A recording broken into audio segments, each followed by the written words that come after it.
Hello students, welcome to my YouTube channel Shrey Seth classes. Business में हमारा एक चैप्टर चल रहा है। चैप्टर का नाम है फाइनेंशियल मार्केट। ध्यान से समझेंगे। फाइनेंशियल मार्केट मैंने आपको बताया था एक ऐसी मार्केट होती है जो लिंक प्रोवाइड करती है बिटवीन सेवर्स एंड इन्वेस्टर्स। फिर हमने इसके आगे फंक्शंस पढ़े। फिर हमने पढ़ा फाइनेंशियल मार्केट दो तरह की होती है। कौन कौन सी? फाइनेंशियल मार्केट होती है एक मनी मार्केट और एक ये शॉर्ट टर्म, मीडियम और लॉन्ग टर्म। इसमें 5 तरीके से फंड रेज किया जाता है। कैपिटल मार्केट 2 तरह की होती है, primary market, secondary market. Primary market में न्यू इश्यू आता है, सेकेंडरी मार्केट में एग्जिस्टिंग शेयर डील होते हैं। प्राइमरी मार्केट में शेयर इश्यू करने के लिए 5 तरीके हमने पढ़े थे। सेकेंडरी मार्केट का कल हमने मीनिंग कर लिया। सेकेंडरी मार्केट के हमने 3 फंक्शंस भी पढ़ लिए थे। हमने कल फंक्शन स्टार्ट किए थे, इसके आगे कंटिन्यू कर रहे हैं। Functions of secondary market. इसके जो 3 फंक्शन पढ़े थे उसमें सबसे पहला फंक्शन हमने जो पढ़ा था दैट वाज इकोनॉमिक बैरोमीटर। ये हमारी इकोनॉमी का रिलायबल बैरोमीटर है। इससे आप मेजर कर सकते हैं कि इकोनॉमी बूम पे है या रिसेशन में है। दूसरा क्या है इसका? प्राइसिंग ऑफ सिक्योरिटी, यानी कि ये सिक्योरिटीज का प्राइस कैलकुलेट करने में आपको हेल्प करते हैं कि कौन सी सिक्योरिटी कितने में बिकेगी on the basis of demand and supply. तीसरा आपने इसमें पढ़ेगा सिक्योरिटी ऑफ सेफ्टी और सिक्योरिटी। चलो, सेफ्टी ऑफ ट्रांजेक्शन बेटा ध्यान से समझेंगे। इसमें क्या लिखा है कि स्टॉक मार्केट में सिर्फ वही कंपनी डील कर सकती है जो लिस्टेड होंगी, और लिस्टिंग करने के लिए स्टॉक मार्केट कंपनी की साउंडनेस को चेक करती है, और जो ऑलरेडी लिस्टेड कंपनी है उन्हें भी स्टॉक एक्सचेंज के रूल्स एंड रेगुलेशन को फॉलो करना पड़ता है। आगे बढ़ते हैं point number 4, that is contributes to economic growth. इसका मतलब क्या है बेटा ध्यान से समझेंगे कि ये हमारे देश की इकोनॉमिक ग्रोथ में हेल्प करती है। कैसे? ध्यान से समझें कि अगर मार्केट इंक्रीज हो रही है, यानी कि मार्केट बढ़ रही है, इससे हमारे देश की इकोनॉमी बढ़ेगी। पता है कैसे? मार्केट इंक्रीज हो रही है यानी कि लोग इन्वेस्ट करेंगे, पैसा आएगा। पैसा आएगा तो किसके पास आएगा? बिजनेस फर्म्स के पास आएगा। बिजनेस फर्म के पास पैसा आने का मतलब क्या है कि उनके पास प्रोडक्शन कैपेसिटी बढ़ गई, जिससे कि जॉब अपॉर्चुनिटी बढ़ेगी, जिससे कि जीडीपी इंक्रीज हो जाएगा। क्या ये इकोनॉमिक ग्रोथ में पार्टिसिपेट करते हैं या नहीं? ऑब्वियसली सबसे ज्यादा कंट्रीब्यूशन इसी का होता है, किसमें? इकोनॉमी की ग्रोथ में। देखो क्या लिखते हैं, in stock exchange securities of various companies are bought and sold. अलग अलग कंपनी अपने शेयर बेचते खरीदती है। This process of disinvestment and reinvestment. Disinvestment और री इन्वेस्टमेंट का मतलब क्या है? डिसइन्वेस्टमेंट का मतलब सेल करना, री इन्वेस्टमेंट का मतलब परचेज करना। कह रहे ये जो प्रोसेस है डिसइन्वेस्टमेंट और री इन्वेस्टमेंट का, help to invest in most productive investment proposal. कह रहे इससे हम कहां इन्वेस्ट करते हैं? जो सबसे ज्यादा प्रोडक्टिव प्रपोजल होगा, and this leads to capital formation and economic growth. कह रहे हम अच्छी जगह इन्वेस्ट करेंगे, इससे क्या होगा? इकोनॉमी की ग्रोथ हो जाएगी। Next, spreading equity cut. Spreading of equity cut बेटा ध्यान से समझना। स्प्रेडिंग ऑफ इक्विटी कट का मतलब क्या है कि जो स्टॉक मार्केट है ये सबको फेयर इंफॉर्मेशन देती है, एग्जैक्ट इंफॉर्मेशन देती है, जिससे किसी को ये ना लगे कि मेरे साथ कोई फ्रॉड हुआ, और लोग इससे एनकरेज हो जाते हैं कि हाँ सब कुछ तुम्हारी आंखों के सामने, यस वी कैन इन्वेस्ट और we are not to invest. वो खुद डिसाइड कर सकते हैं। जैसे मैंने आपको उस दिन दिखाया था कि हमारे यहाँ पे अब यहां तक शो करना शुरू कर दिया उन्होंने कि किस रेट पे बायर है और किस रेट पे सेलर है। सारी इंफॉर्मेशन इक्वली सबको अवेलेबल है, तो हम इक्विटी के हिसाब से प्रमोट कर रहे हैं, हमें एनकरेज कर रहे हैं टू इन्वेस्ट। देखो क्या लिखते हैं, stock exchange encourages the people to invest in ownership security by regulating new issue, better trading practices by educating the people about investment. आपको एजुकेट कर रहे हैं, आपको सारी बातें बता रहे हैं जिससे कि आप ज्यादा से ज्यादा इन्वेस्ट कर सके। देखो सिंपल सी बात है, आपको कैसे एजुकेट कर रहे हैं, आपने देखा होगा शेयर मार्केट में ना आजकल ये बड़ा यूज होने लगा कि वो आपको चार्ट देगा और यहाँ पे आके ना और नीचे लेके फिर ऐसे दिखाएंगे, आपको क्या लगेगा वो दोबारा बढ़ेगा, भाई ऊपर गया था अभी दोबारा जाएगा। तो ये क्या कर रहे हैं, बेसिकली आपको एनकरेज कर रहे हैं कि इन्वेस्ट करो, क्योंकि हमने जो थोड़ी बहुत नॉलेज एक्वायर करी होती है ना, क्योंकि अभी थोड़ी बहुत ही आपके पास, आपने क्या पढ़ा था सर कि इकोनॉमिक साइकिल ऐसे चलती है सर, एक बार नीचे आया अभी ऊपर जाएगा, ऐसा नहीं होता भाई शेयर मार्केट में। ये मेरी बातों पे मत चले जाना, ये छोटी छोटी सी बात है, बहुत स्मॉल लेवल पे हो तुम अभी, नॉलेज अभी ये मान के चलना बिल्कुल इनिशियल स्टेज पे है। कहीं सोचो कि सर आपने कहा था नीचे से जब ऊपर उठेगा तो वो बूम पे जाएगा, ऐसा कुछ नहीं है, वो यहां से फिर ऐसे लेके चले जाएंगे और नेगेटिव में, क्योंकि ये मार्केट कंडीशन के हिसाब से चलता है। इस बात को ध्यान रखना, डिमांड और सप्लाई के बेस पे। और अभी हमने पढ़ा ये इकोनॉमिक बैरोमीटर है, अगर नेगेटिव न्यूज आ गई तो नीचे से और नीचे ले जाएंगे, समझ रहे बात को। तो इसीलिए कहीं मत सोचना कि ये हमेशा ऐसे ही चलेगा, जरूरी नहीं है, क्लियर। कहीं बच्चे कई बार मोटिवेट हो जाते हैं, भैया मेरा भी अकाउंट खुलवा दो, मुझे समझ आ गया क्या होगा। आगे चलते हैं, नेक्स्ट इज लिक्विडिटी। बेटा स्टॉक मार्केट का एक काम और होता है लिक्विडिटी। लिक्विडिटी प्रोवाइड करती है ये। लिक्विडिटी का मतलब क्या है, देखो सपोज मैं आपको फैक्ट बताऊं, अभी मैंने मार्केट में रिसेंटली अभी अकाउंट खुलवाया तो मेरी इन्वेस्टमेंट ऑलमोस्ट 50,000 की है, ठीक है।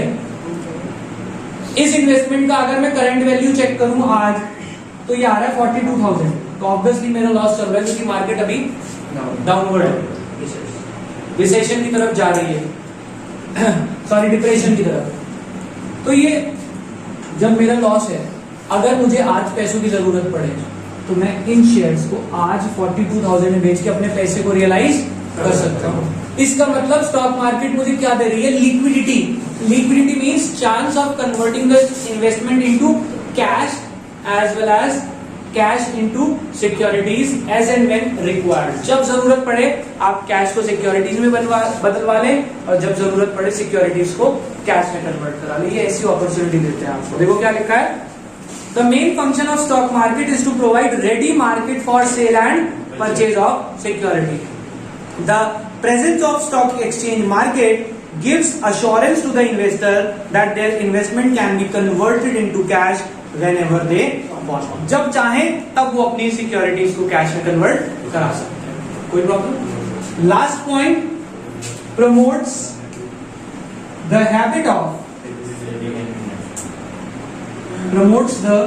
Habit of saving and investment. करिए आपके अंदर ना एक हैबिट डेवलप कराती है मार्केट, क्या सेव करें और ज्यादा से ज्यादा इन्वेस्ट करें। कैसे, आपको एनकरेज करते हैं, आपको मोटिवेट करते हैं। कैसे मोटिवेट करते हैं, अभी मैं फैक्ट बताऊं, देखो मैंने बताया कि मेरी इन्वेस्टमेंट इतनी है, अभी 42 हो गई है। आज मार्केट और डाउन है तो शायद 41 ही रह गई होगी, मैंने आज देखा नहीं, 41 की शायद 40,500 ही ना रह गई। मेरी इन्वेस्टमेंट यानी मेरा लॉस बढ़ता जा रहा है, बट इससे मैं नेगेटिव हो गया तो मैं शायद मार्केट में कभी नहीं कमा पाऊंगा। अभी मुझे सुबह भी पापा कहते हैं भाई देख ले तेरा नुकसान हो गया, मैंने कहा होने दो, 50 से 40 रह गए, 30 रह जाएंगे, 25 रह जाएंगे, कोई बात नहीं, मैं तो लगा के भूल गया, बाद में देखेंगे 2 साल बाद। अभी कुछ नहीं, देखता रोज हूँ, ऑब्वियसली पैसा लगा हुआ है तो देखता तो हर इंसान रोज है, बेचूंगा नहीं। मैंने कहा आने दो इसे 25 तक और खरीदूंगा। तो ये मेरे अंदर क्या डेवलप करा रहा है, habit of saving and investment, कि जो भी फीस आएगी ना उसको सेव करके रखूं, जैसी मार्केट नीचे मिलेगी परचेज करूं। ये नीचे क्यों आ रही है, हम सब जानते हैं, आने वाला टाइम सबको क्या दिखता है, लॉकडाउन का। भाई अगर लॉकडाउन बंद हो रहा है, इसका लॉकडाउन हो रहा है, इसका मतलब इकोनॉमिक एक्टिविटी कम होगी, प्रोडक्शन कम होगी, जॉब कम होगी, तो पैसा मार्केट में कम आएगा ना मेरे भाई। तो मार्केट को तो डाउन जाना बनता है लॉजिकली, तो जाए ना। अब जब लॉकडाउन खुलेगा, प्रोडक्शन बढ़ेगी, पैसा आएगा, इकोनॉमी ग्रो करेगी। मैंने कहा आने दो इसे नीचे, फिर पकड़ेंगे। अब कोई अगर मैंने यहाँ 50,000 लगाया था, मान लो आपको एक मैथमेटिकली अकाउंटिंग इक्वेशन समझा देता हूँ। अगर मैंने 50,000 पे मान लो 1,000 शेयर लिए गए, कितने रुपए के हिसाब से होंगे, 50 रुपए के हिसाब से, तब 50,000 बने, 1,000 शेयर, और ये है प्राइस। अब इसका प्राइस फॉल हो रहा है, सपोज प्राइस है 25, मेरे शेयर तो 1000 ही, कितने के हो गए? 25।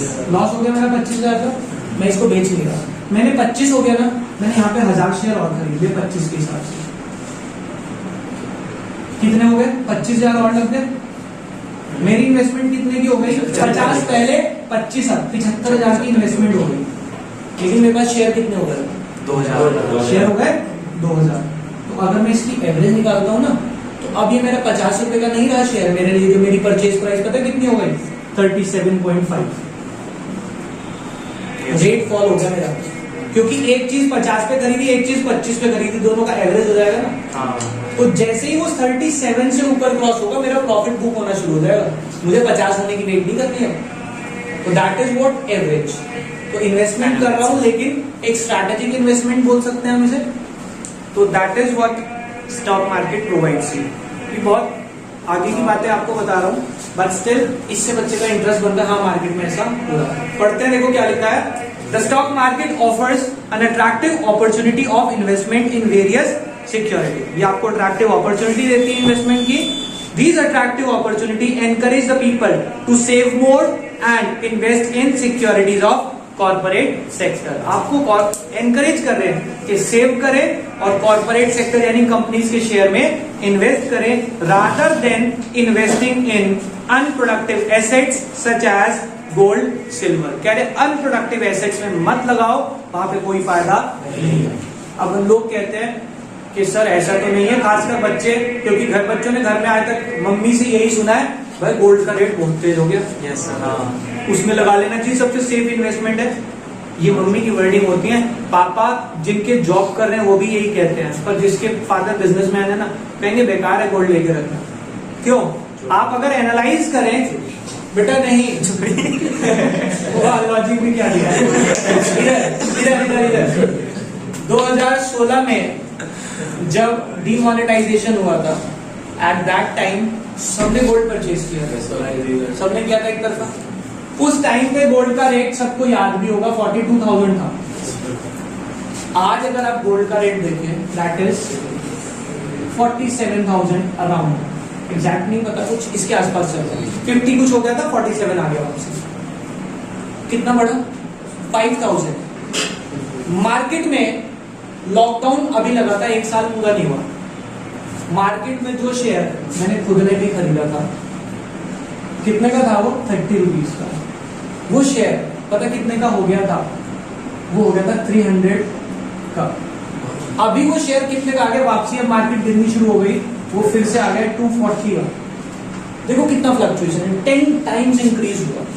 30 वाली चीज 300 हो गई। यहाँ पे क्या बढ़ा? सिर्फ 5,000। यहाँ पे अगर तुम 42,000 यहाँ इन्वेस्ट करते तो वो 4,20,000 हो जाते। समझ रहे बात को? उत्तर डिफरेंस देखो। तो इसीलिए मार्केट आपको प्रमोट करती है, एनकरेज करती है to save more and invest more in corporate sector rather than investing in unproductive assets. Unproductive asset like gold silver में इन्वेस्ट ना करें। क्लियर हो गई बात? तो हमारी सेकेंडरी मार्केट के फंक्शंस हैं, 7 फंक्शंस हैं, आप याद कर लें। आगे चलते हैं। Types of operator in stock exchange. पहला, ब्रोकर्स। हम सब जानते हैं कि स्टॉक मार्केट में ब्रोकर्स का होना बहुत जरूरी है, and they are the working organs. इन्हीं के बेस पे तो मार्केट चलती है, क्योंकि यही सेल पे परचेज करवाते हैं। तो क्या लिखते हैं? A broker is a member of stock exchange. They buy and sell securities on behalf of outsider who are not the member. जो मेंबर नहीं है, ये उनके बिहाफ पे शेयर परचेज सेल करते हैं। He charges brokerage for commission of his services. वो अपने लिए ब्रोकरेज और कमीशन चार्ज करते हैं। क्लियर? Next is jobbers. बेटा जॉबर्स कौन होते हैं? ध्यान से समझेंगे। जॉबर वो है जो शेयर्स खरीदता है, एक स्पेसिफिक टाइप ऑफ शेयर, पर अपने लिए ही। मैं किसी और के थ्रू शेयर परचेज करवा रहा हूं, जिसके थ्रू करवा रहा हूं वो कौन हो गया? ब्रोकर। और अगर मैंने खुद को ही रजिस्टर करवा लिया सेबी के पास, बहुत सारी फॉर्मेलिटीज होती हैं, बहुत बड़ी ऑर्गेनाइजेशन बनानी पड़ती है, अगर वो सब कर लिया और अपने लिए ही शेयर खरीद रहा हूं, तो मैं कौन हो जाऊंगा? जॉबर। देखो क्या लिखते हैं? A jobber is a member of stock exchange and he buys and sells on his own behalf, अपने ही बिहाफ पे खरीदता है, and he is specialise in one type of security. Clear? Next, bull, और एक होता है बेयर।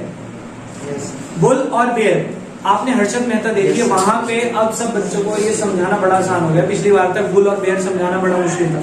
बुल का मतलब ऐसा वो पर्सन जो हमेशा ये उम्मीद रखता है कि स्टॉक मार्केट हमेशा बढ़ने ही वाली है, राइज करने वाली है, वो होते हैं बुल, और वो हमेशा शेयर्स को खरीदता रहता है, कह रहा खरीद लो और बढ़ेगा, खरीद लो और बढ़ेगा, that is the bull.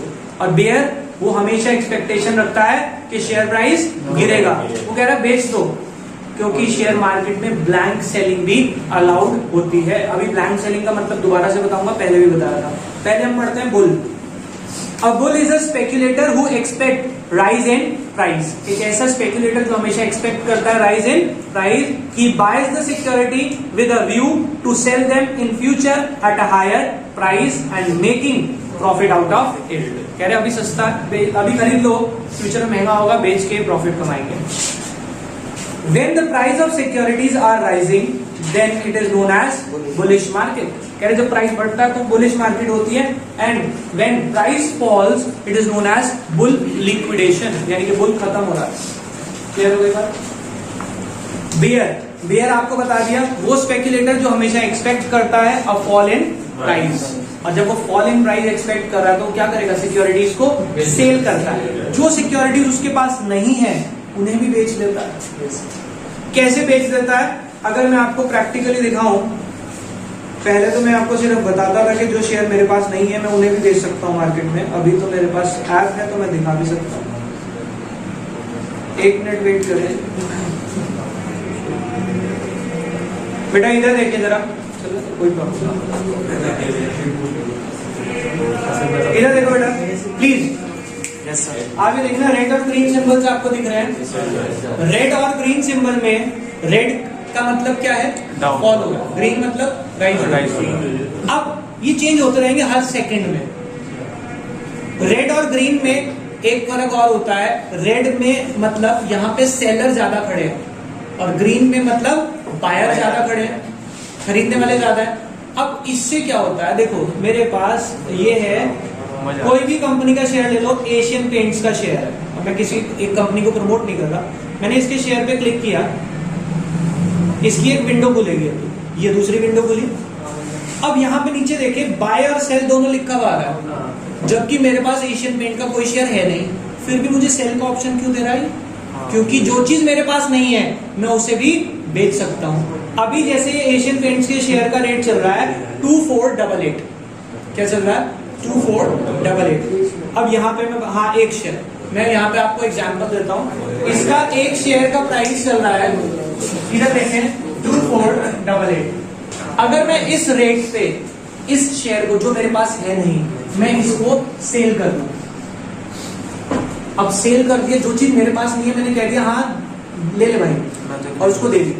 Market close होती है 3:30 बजे, उससे पहले 3:30 बजे उसको डिलीवरी देनी है मुझे शेयर की। अभी तो डील हो गई, डिलीवरी कब होती है 3:30 बजे के बाद। अब 3:30 बजे वो शेयर मेरे पास होना चाहिए। हाँ जी। मुझे क्या उम्मीद थी कि शेयर प्राइस कम होगा। अब अगर ये 3:30 से पहले कम हो गया तो मैं खरीद के उसे दे दूंगा। हाँ। और अगर ये 3:30 से पहले कम नहीं हुआ और बढ़ गया तो भाई बढ़ के भी खरीदना पड़ेगा, तुझे शेयर देना ही देना है, मतलब वो तेरा लॉस है। तुम एक्सपेक्टेशन रखते थे ना, तो तुम्हारी एक्सपेक्टेशन सही हो गई तो फायदा, एक्सपेक्टेशन गलत हो गई तो नुकसान। आपको परचेज तो करना ही पड़ेगा 3:30 से पहले। कई बार बच्चा कहता है सर 1% नहीं कर पाए, तो उसका सोल्यूशन है, आफ्टर 1 वर्किंग डे एक विंडो खुलती है जहां पे ब्लैंक सेलिंग की एडजस्टमेंट होती है। अब उसमें क्या करेंगे, वो विंडो खुलती है मार्केट खुलने से पहले। जैसे मार्केट ओपनिंग टाइम है 9:15, 9:15 पे ट्रेडिंग शुरू होती है, उससे पहले एक विंडो ओपन होगी। जिन्होंने ब्लैंक सेलिंग करी थी वो उस विंडो में शेयर खरीद पाएंगे, और उस विंडो में ना हमेशा मार्केट से 5% ऊपर ही खुलता है। तो ऑब्वियसली वो लूटने वाले हैं आपको, क्योंकि आपने बेवकूफी करी है। ब्लैंक सेलिंग सबसे खतरा होता है, सबसे ज्यादा रिस्की शॉट है, बट कुछ बड़े बड़े प्लेयर्स ब्लैंक सेलिंग में बिलीव करते हैं, वो डील करते हैं। तो इसीलिए बेयर्स कौन है? Bear is a speculator who expect a fall in price, जो एक्सपेक्ट करता है fall in price, he sell the security which he doesn't possess, वो उन सिक्योरिटीज को ही बेचता है जो उसके पास नहीं है। क्लियर? Last, Stag. स्टैग कौन होता है बेटा? स्टैग एक ऐसा स्पेक्युलेटर है जो आईपीओ में लगाता है। मैंने आपको बताया था आईपीओ यानी कि इनिशियल पब्लिक ऑफर। मैंने आपको शायद हिंट, वो एक वैल्यू भी बताई थी कि मैंने एक कंपनी का शेयर के लिए आईपीओ लगाया था। आईपीओ था वॉज 575 पर शेयर।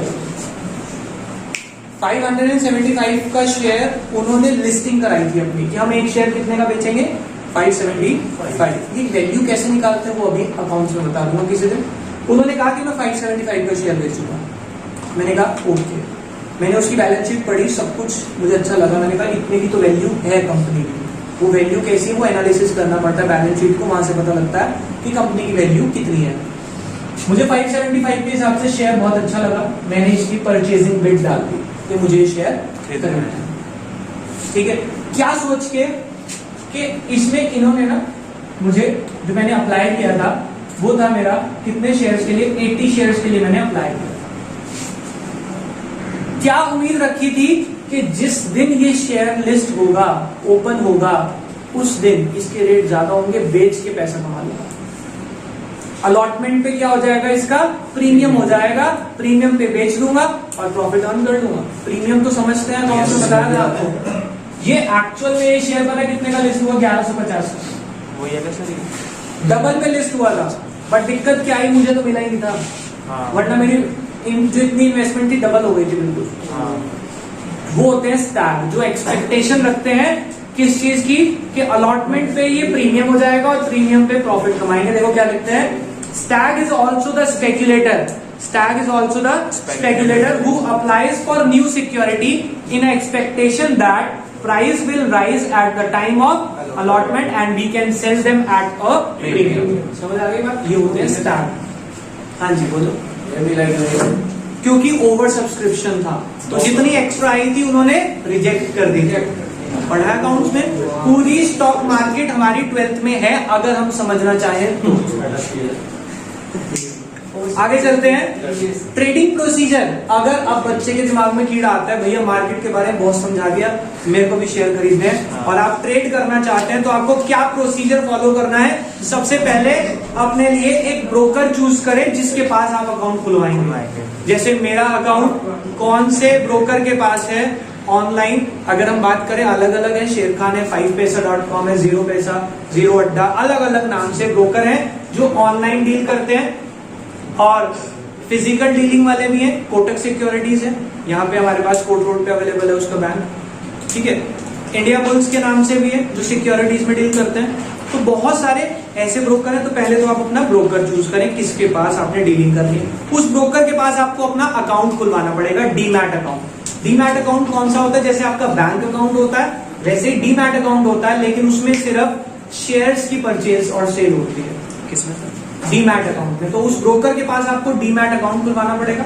उस डीमैट अकाउंट में आप जितने भी पैसे डिपॉजिट कराएंगे उन पैसों से सिर्फ आप शेयर्स खरीद सकते हैं और बेच सकते हैं। और डीमैट अकाउंट में जो ट्रांजैक्शन होती है उसको डीमटेरियलाइज अकाउंट भी बोलते हैं। आपको डीमैट अकाउंट खोलना है। अब वो जो डीमैट अकाउंट है, उस डीमैट अकाउंट में जो ट्रांजैक्शन होती है वो कभी कैश डिपॉजिट नहीं लेते आपसे, वो आपके सेविंग अकाउंट से ट्रांसफर लेते हैं, क्योंकि वो डिपॉजिटरी के अकाउंट है, वो कैश डीलिंग नहीं करेंगे। आपने अकाउंट खुलवा लिया, अकाउंट खुलवाने के बाद आप उसे ऑर्डर देंगे। लाइक मैंने अभी वो बाय या सेल का दिखाया था, मैंने ऑर्डर दिया कि मेरे शेयर बाय करो। अब वो जो डिपॉजिटरी है जिसके पास मेरा अकाउंट है, ब्रोकर, क्या वो उसके पास शेयर रखे होते हैं? नहीं, वो मेरे बिहाफ पे परचेज सेल करता है ना। मैं उसको ऑर्डर दूंगा कि मेरे इतने शेयर इस कंपनी के इस रेट पे खरीद ले, ऑर्डर गया। अब वो ऑर्डर एग्जीक्यूट कराएगा कहां पे, शेयर मार्केट में जाके, यानी कि वो सर्वर पे जाएगा। सर्वर पे जाके मेरी बिड डालेगा। अगर वहां से डील ओके हो गई कि भाई जिस रेट पे मैं बायर हूं उसी रेट पे सेलर मिल गया, तो क्या होता है, सेटलमेंट हो जाती है। मेरे अकाउंट से पैसे कट जाएंगे और अकाउंट में शेयर जो आएंगे वो इंडियन मार्केट के हिसाब से T+2 रोलिंग सेटलमेंट चलती है। T+2 यानी कि जिस दिन ट्रांजैक्शन हुई उसके 2 वर्किंग डेज में अकाउंट में शेयर आएंगे। ऑर्डर बुक हो जाएगा, आज 3:30 बजे ऑर्डर बुक होगा, अभी तो सेटलमेंट हुई, एग्रीमेंट हो गया, ऑर्डर बुक होगा कितने बजे? 3:30 बजे डिलीवरी का ऑर्डर आएगा और अकाउंट में शेयर कब आएंगे? T+2 rolling settlement. क्लियर हो गई बात? ये पूरा प्रोसीजर है जो हम पढ़ेंगे डिटेल में नेक्स्ट क्लास। अभी के लिए इतना ही, बाय बाय।